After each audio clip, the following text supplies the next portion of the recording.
225 फिर से नीतीश का ये नारा एनडीए जी कोई आम सम्मेलन नहीं था। नीलम कुशवाहा ताल ठोक रही हैं, लेकिन जय जयकार कर रहे हैं और हम जीत लेंगे।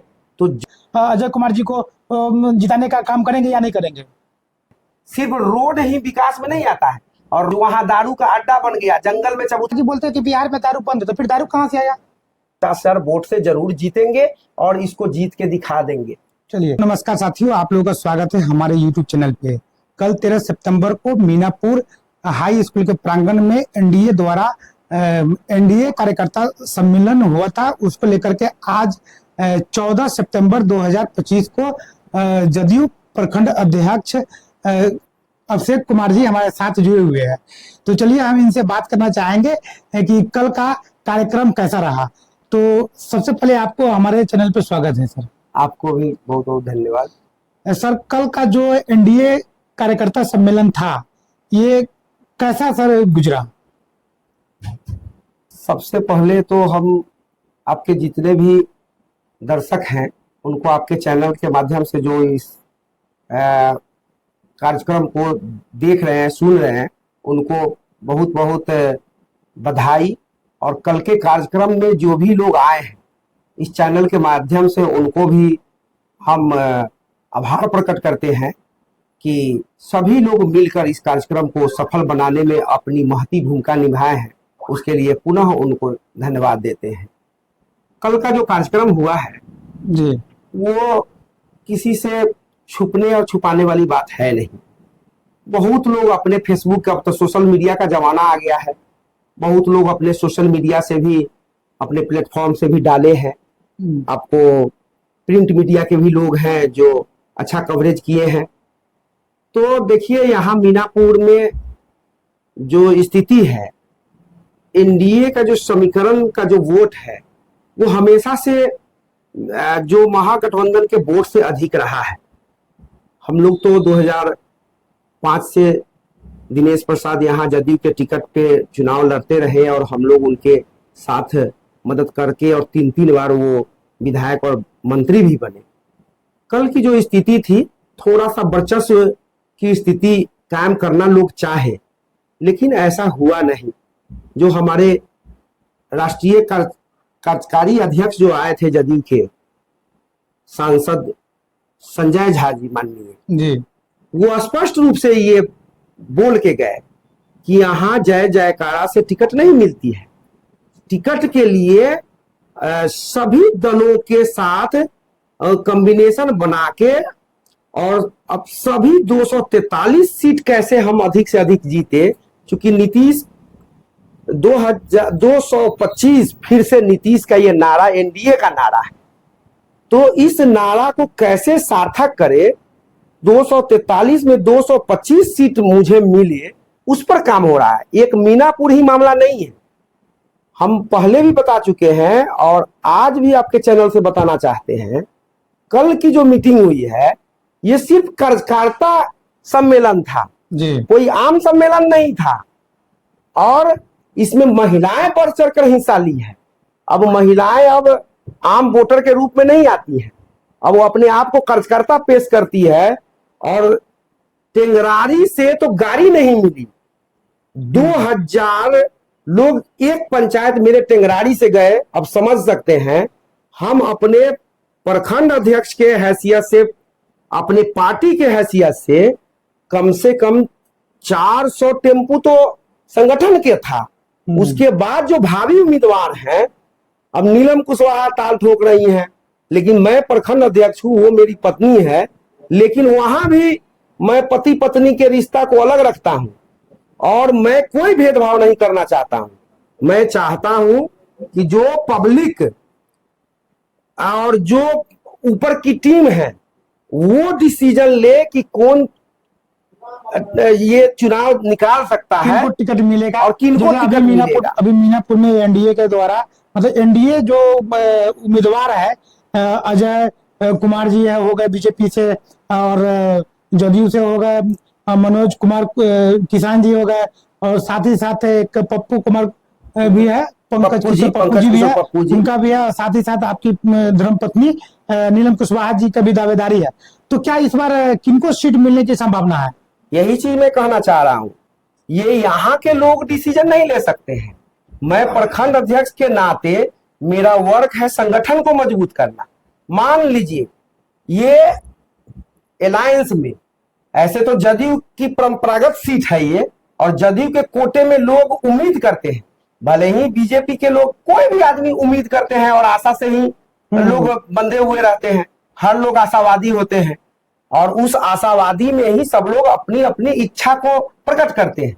और यही चीज कल देखने को भी मिला। वहां पे पंडाल में 90% महिलाएं बैठी हुई थी, जदयू के कार्यकर्ता वहां पर थे, लेकिन आगे में जो शो करना चाहे दोनों दल के लोग, हम ये नहीं कहते हैं कि सिर्फ एक ही दल के लोग, दोनों दल के लोग मुख्य रूप से, और इसी दो दल में से टिकट की संभावना भी बन रही है। अच्छा, ये 4 जो उम्मीदवार है, मान लीजिए थोड़ा देर के लिए अगर बीजेपी के खाते में अगर ये मीनापुर का टिकट जाता है, तो क्या आप एनडीए के जितने भी साथी है सब समर्थन देंगे अपना?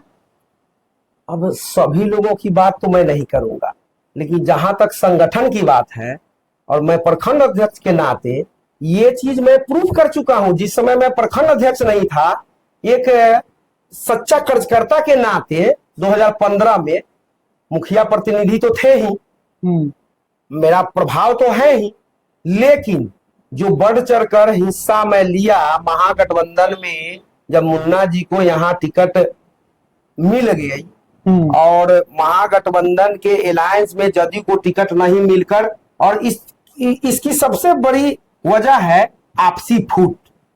नहीं तो उस समय भी जब परंपरागत सीट थी 3 बार की सीट जदयू की, तो वहां भी महागठबंधन में जदयू को ही मिलती, लेकिन वहां भी सब लोग हम की दवा किए, तो इसमें मुन्ना जी को मिल गया और ये साबित कर दिए हम। आप उस समय भी पूछिएगा, मैं तन मन धन से मुन्ना जी को मदद करके महागठबंधन में जदयू की पूरी टीम उनको यहां से सीट निकाली। और वही चीज आगे भी मैं वादा करता हूं कि मेरे द्वारा जो संगठन है और जो पंचायत अध्यक्ष है, चाहे बूथ कमेटी है, किसी को भी टिकट मिले, हम औरों की बात नहीं करेंगे कि जो भावी उम्मीदवार है वो क्या करेंगे। हाँ, लेकिन जो संगठन है जदयू की, बहुत बड़ी संगठन है, इसको इग्नोर करके अगर कोई चलेंगे और सोचते होंगे कि हम जय जयकार कर रहे हैं और हम जीत लेंगे, तो जदयू की बहुत बड़ी ताकत है। यहाँ बूथ लेवल पे सभी बूथों पर मेरा 10-10 ऑन रिकॉर्ड सबका मोबाइल नंबर, सबसे मेरी बातें होती है। आप समझ सकते हैं यहाँ पर 295 बूथ है मीनापुर, और पूरा करने पे 375 है शायद मीनापुर विधानसभा में, वो बोचहा का भी अगर जोड़ लिया जाए। अच्छा। क्योंकि इस बार बूथ बढ़ा है, तो बढ़ने के बाद इस सभी पे 3000 तो आपका बूथ लेवल पे आपका वर्कर है। सभी बूथों पर BLA2 बनाए जो हम लोग, वो भी बहुत सक्रिय है, और वो भी ईमानदार साथी को मैंने करीब 5 साल मेहनत करके और ईमानदार साथी को जदयू में मैंने जोड़ा है, और वो आपको कहीं नहीं जाने वाला है। एक डायरेक्शन में नीतीश जी का आदेश होगा, तन मन धन से हमारी टीम लग जाएगी। सीधा तौर पे हम ये सवाल करना चाहेंगे, अगर बीजेपी के खाते में अगर ये सीट जाती है और अजय कुमार जी को अगर टिकट मिलता है, तो क्या आप सभी एनडीए कार्यकर्ता अजय कुमार जी को जिताने का काम करेंगे या नहीं करेंगे? अच्छा, ये चीज अभी मैं कैसे कहूं कि उन्हीं को टिकट मिलेगी? ये चीज मैं कैसे कहूं कि मनोज कुमार किसान को टिकट मिलेगी? जिनको भी टिकट मिलती है उसमें तो वो भी आ गए। ऐसा तो नहीं कह रहे हैं कि उनको छोड़ के हम वोट करेंगे। जो ऊपर के शीर्ष नेतृत्व जो तय कर दे और जिनको भी टिकट मिलेगी उनको मैं वोट करूंगा। इसमें कोई कैंडिडेट विशेष पर तो बात होगी नहीं। अगर उनको टिकट मिल जाती है, अगर ऐसा लगता है कि मैं टिकट ले आऊंगा या टिकट मिलने वाली है, तो उसमें तो वो भी रहते हैं। मेरे प्रिंसिपल में या जो पार्टी का थिंक टैंक है उसमें तो वो भी आ रहे हैं। तो 2020 का चुनाव में देखने को मिला था, जब अजय कुमार जी को सीट नहीं मिला, टिकट नहीं मिला, तो वो एलजेपी में चले गए थे। क्या इस बार अगर शायद अगर टिकट ना मिले, तो क्या उम्मीद रख सकते हैं कि वो एनडीए में ये मजबूती से रहेंगे या नहीं रहेंगे? और इसका जवाब तो उनसे पूछना पड़ेगा। लेकिन जहां तक कल भी मंच से वो उन्होंने बोला है कि हम एनडीए के साथ हैं, और इस अलायंस का जो आएगा डिसीजन उसको हम पालन करेंगे, और जिन लोगों को भी टिकट मिलेगी तो हम मदद करेंगे। ये तो खुले मन से वो भी बोले हैं, लेकिन समय तो बहुत नजदीक आने वाला है। जी जी। हाँ, तो जब मन से बोले हैं तो मुझे ऐसा लगता है। और इस बार लोग चूंकि सत्ता डबल इंजन की सरकार केंद्र में और राज्य में है, लेकिन मीनापुर में हम लोग थोड़ा सा महसूस करते हैं कि यहाँ का सत्ता जो है वो हम लोग से पद पर होते हुए भी थोड़ा सा दबाव पदाधिकारी महसूस करते हैं। इसलिए महसूस करते हैं कि स्थानीय विधायक हैं, हो सकता है विधानसभा में क्वेश्चन हो जाए, उससे पदाधिकारी दबाव में कुछ काम ऐसा कर जाते हैं जिससे हम लोग को भी तकलीफ होती है। लेकिन चूंकि पद पर बैठे हुए हैं तो उनका मान सम्मान भी होना चाहिए, इसलिए जनता अब उब गई है उनके कार्यकलाप से। 10 साल में जनता उब गई है। सिर्फ रोड ही विकास में नहीं आता है, और रोड सिर्फ मीनापुर का बढ़िया नहीं बना है, आज वो भी बहुत जगह धान रोपनी हो गई है, इसलिए मुझे कहने की जरूरत नहीं है। आप बगल में टेंगरारी हाई स्कूल है, उनकी एक योजना बता दीजिए जो जहां पर 10 गांव के बच्चे आके पढ़ते हैं, बच्चियां पढ़ती है। हम अपनी क्षमता से ज्यादा इस पंचायत के मुखिया के नाते जो मेरा एफर्ट होना चाहिए उससे ज्यादा उस दोनों विद्यालय में एक ही कैंपस में मध्य विद्यालय। अभी तो शिलान्यास पे शिलान्यास विधायक जी कर रहे हैं, जैसे अभी न्यूज में देखने को मिला कि 23 सड़क का शिलान्यास किए हैं, एक गसौत में भी किए हैं, इस तरह से बहुत जगह वो गिना रहे थे। तो वो तो विकास के राह पे साथ चल रहा है। पथ निर्माण विभाग ठीक है, वो अलग कार्य करती है। चूंकि पद पर है तो शिलान्यास करना, बोर्ड लगाना वो अलग बात है, लेकिन आप अपने फंड का क्या करते हैं? जो आपको विधायक निधि में जो राशि मिलती है उस राशि को कभी बताए हैं? जगह जगह पर 4 लाइट लगा दिए, उसमें बैटरी चोरी हो गई, उसमें लाइट अभी सर्वे करा लीजिए आप। हमारे पंचायत में भी 2-3 लाइटें लगी हुई है। हाँ, उस जगह गलत नहीं है, लेकिन उसका रख रखाव कुछ नहीं हुआ। 1 महीना 2 महीना लाइट जला, जगन्नाथ पकड़ी चौक पे लाइट लगा, आपको धपहर पे लाइट लगा, लेकिन उस लाइट का रख रखाव नहीं है। उसमें कितनी राशि निकासी हुई, वो क्या हो गया, बंदरबाट हो गया, लाइट 1-2 महीने में बंद हो गई।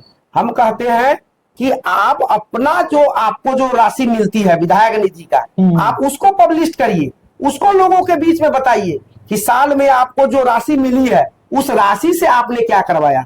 ऐसे ऐसे जगह पर चबूतरा बना दिए जो वहां दारू का अड्डा बन गया, जंगल में चबूतरा बना दिए जो वहां लोग नहीं बैठते हैं, वहां पे लोग जाके जुआ खेलते हैं। तो ये सब राशि का बंदरबाट कर लिए उन्होंने। और सड़क तो सड़क विभाग है, परिवहन ये पथ निर्माण विभाग है। हाँ, और पथ निर्माण विभाग में इतनी राशि है कि विधायक जी के शिलान्यास करने से नहीं, वो पथ निर्माण विभाग का की राशि से बना। अच्छा, अभी आप बोले हैं कि जहां जहां विधायक जी चबूतरा बनवा दिए हैं, हाँ। वहां पे लोग दारू पीते हैं। तो नीतीश कुमार जी बोलते हैं कि बिहार में दारू बंद है, तो फिर दारू कहां से आया? अब दारू की बात करते हैं तो नीतीश कुमार जी वहां से आके टेंगरारी में दारू बंद करेंगे? टेंगरारी में हम 1 करोड़ का दारू 2016 में पकड़े। जिस दिन दारू बंदी हुई उसके महीना दिन के अंदर में 1 करोड़ का दारू पकड़े। दारू वालों से मेरी दुश्मनी हो गई नहीं। और हम लोग जैसे लोग सभी पंचायतों में अगर इस तरह का दारू अगर पकड़वाना शुरू कर देंगे तो क्या दारू चलेगा? पदाधिकारी भी जो थाने के होते हैं वो भी मजबूर हो जाते हैं। अभी क्या हो गया है, छोटे स्तर पर गिरफ्तारी होने लगी तो लोग उसमें राजनीति करने लगे। सिंडिकेट सब, आज देखिए सिंडिकेट सब जेल गया है कि नहीं, बड़े बड़े कारोबारी आज जेल में है कि नहीं? तो वो जेल गए हैं, जेल भी भरा पड़ा हुआ है। लेकिन जब तक नीचे स्तर के लोग, जब तक समाज के लोग, बुद्धिजीवी लोग इसमें नहीं पड़ेंगे, वो सोचते हैं कि मेरा भाई भतीजा से हम दिखार हो जाएंगे, वो कुछ कमा रहा है उसको मना करने जाएंगे तो दुश्मनी हो जाएगी। तो ऐसे नहीं बंद होगा। बंद करने के लिए अंतिम सवाल, आप अपने एनडीए कार्यकर्ताओं को क्या कहना चाहेंगे और ये बरकरार रहे जो चुनाव आते आते अपना सीट आप निकाल ले, इसके लिए आप क्या कहना चाहेंगे अपने साथियों? एक मैसेज देना चाहेंगे अपने सभी 5 घटक दल के जो कार्यकर्ता हैं, जो यहाँ के नेता हैं या भावी उम्मीदवार हैं। सभी दल के लोग अपनी उम्मीदवारी पेश करते हैं और लोकतंत्र में सबका अधिकार है। तो मैं उनको एक मैसेज देना चाहते हैं कि आप धैर्य से और संयमित भाषा का उपयोग करते हुए कोई भी दल से कोई अगर उम्मीदवार आते हैं तो एकजुटता का परिचय देते हुए, और 1 लाख वोटर तो हमारे यहाँ है जो एनडीए के वोटर हैं, और 50 से 60 हजार वोटर हैं जो महागठबंधन के हैं। मार्जिन 40-50 हजार है, बशर्ते की यूनिटी होनी चाहिए, एकता होनी चाहिए। तो हम लोग 40 से 50 हजार वोट से जरूर जीतेंगे और इसको जीत के दिखा देंगे। चलिए, ये मैसेज मैं देना चाह रहा हूं। बहुत बहुत धन्यवाद, आप हमें समय दिए। और साथ ही आप लोगों से भी निवेदन करते हैं कि आप हमारे चैनल पर नए हैं तो चैनल को सब्सक्राइब कीजिए, लाइक कीजिए और शेयर कीजिए। फिर हम और भी किसी मेहमान के साथ जुड़ेंगे। तब तक दीजिए मुझे इजाजत। जय हिंद।